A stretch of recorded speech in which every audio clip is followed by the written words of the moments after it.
ईश्वर के रूपों का इस प्रकार से खेल, आदरणीय सभापति जी, ये देश कैसे माफ कर सकता है? आदरणीय सभापति जी, सदन के कल के दृश्यों को देख करके अब हिंदू समाज को भी सोचना होगा, क्या ये अपमानजनक बयान संयोग है या कोई प्रयोग की तैयारी है? ये हिंदू समाज को सोचना पड़ेगा। आदरणीय सभापति जी,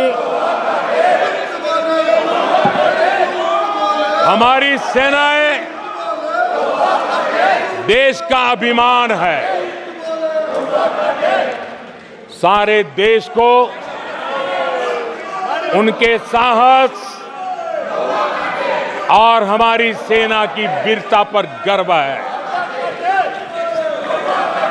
और आज सारा देश देख रहा है,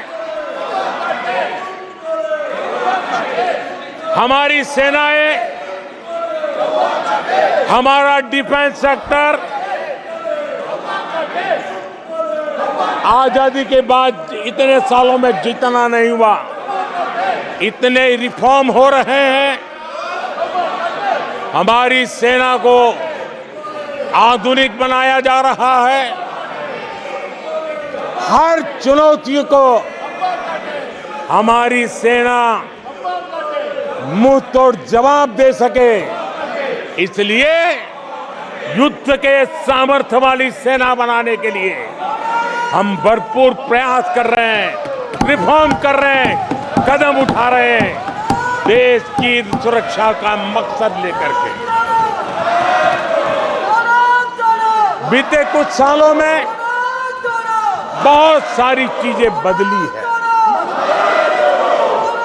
सीडीएस का पद बनने के बाद इंटीग्रेशन और सशक्त हुआ है।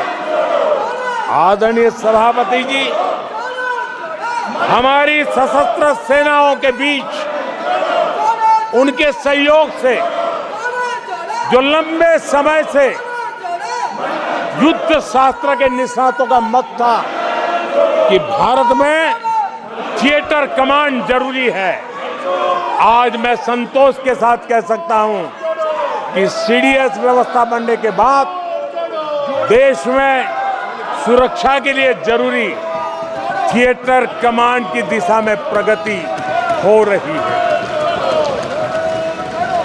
आदरणीय सभापति जी, आत्मनिर्भर भारत, उसमें हमारी सेना को आत्मनिर्भर बनाना, उसकी भी बहुत बड़ी महत्वपूर्ण भूमिका निभाई जा रही है। हमारी देश की सेना युवा होनी चाहिए। सेना दुश्मनों के दांत खट्टे करने के लिए होती है। हमें हमारे युवाओं पर भरोसा होना चाहिए। सेना में युवाओं की ताकत बढ़ानी चाहिए और इसलिए हम लगातार युद्ध योग्य सेना बनाने के लिए रिफॉर्म कर रहे हैं। समय पर रिफॉर्म न करने के कारण हमारी सेना का बहुत नुकसान हुआ है, लेकिन ये सार्वजनिक बातें कहने योग्य नहीं होने के कारण मैं मेरे मुंह को ताला लगा करके बैठा हूं। आदरणीय सभापति जी, देश की सुरक्षा एक गंभीर मसला होता है। आदरणीय सभापति जी, ऐसे रिफॉर्म्स का उद्देश्य किसी भी परिस्थिति में, अब युद्ध के रूप बदल रहे हैं, संसाधन बदल रहे हैं, शस्त्र बदल रहे हैं, टेक्निक बदल रही है। ऐसे में हमें हमारी सेनाओं को उसी चुनौतियों के अनुरूप तैयार करना, ये बहुत बड़ी जिम्मेवारी होती है, जिसको निभाने के लिए गालियां खा करके भी झूठे आरोप सह करके भी मुंह पर ताला लगा करके हम काम कर रहे हैं। ऐसे समय देश की सेना को आधुनिक बनाना, सशक्त बनाने के ऐसे समय कांग्रेस क्या कर रही है? ये झूठ फैला रहे हैं। ये डिफेंस रिफॉर्म्स के प्रयासों को कमजोर करने का षड्यंत्र कर रहे हैं। आदरणीय सभापति जी, दरअसल कांग्रेस के लोग कभी भी भारतीय सेनाओं को ताकतवर होते नहीं देख सकते। आदरणीय सभापति जी, कौन नहीं जानता कि नेहरू जी के समय देश की सेनाएं कितनी कमजोर होती थी। हमारी सेनाओं में कांग्रेस ने जो लाखों करोड़ों के घोटाले किए, वही तरीका था जिसने देश की सेना को कमजोर किया है। ये देश की सेनाओं को कमजोर किया। जल हो, थल हो, नभ हो, सेना की हर आवश्यकता में इन्होंने देश आजाद हुआ तब से भ्रष्टाचार की परंपरा बनाई। जीप घोटाला हो, पनडुब्बी घोटाला हो, बोफोर्स घोटाला हो, इन सारे घोटालों ने देश की सेना की ताकत को बढ़ने से रोका है।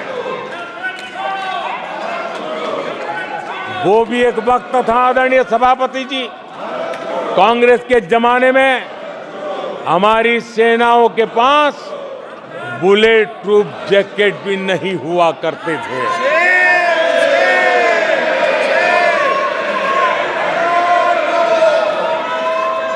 सत्ता में रहते हुए देश की सेना को तो बर्बाद किया ही किया, उसको कमजोर किया ही किया, लेकिन ये कारनामे विपक्ष में जाने के बाद भी चलते रहे।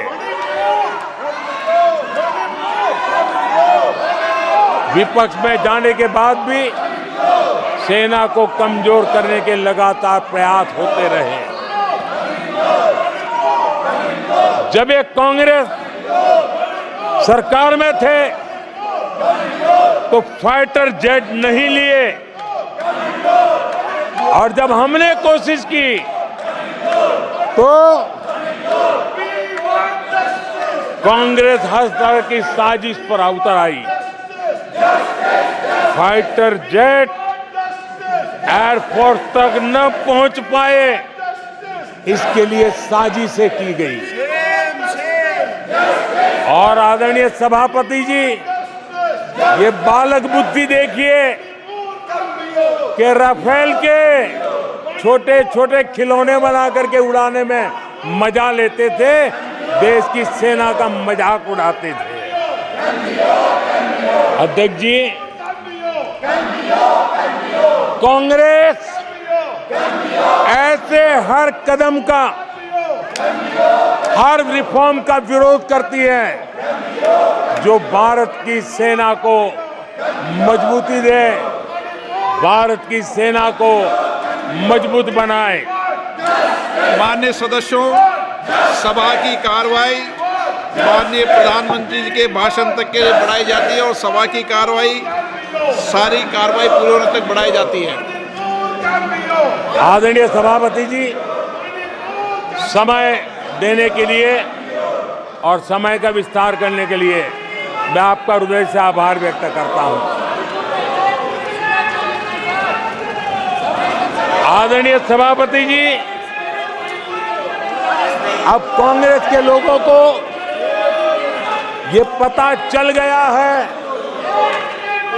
कि हमारे नौजवानों की ऊर्जा, हमारे सैनिकों का आत्मबल ही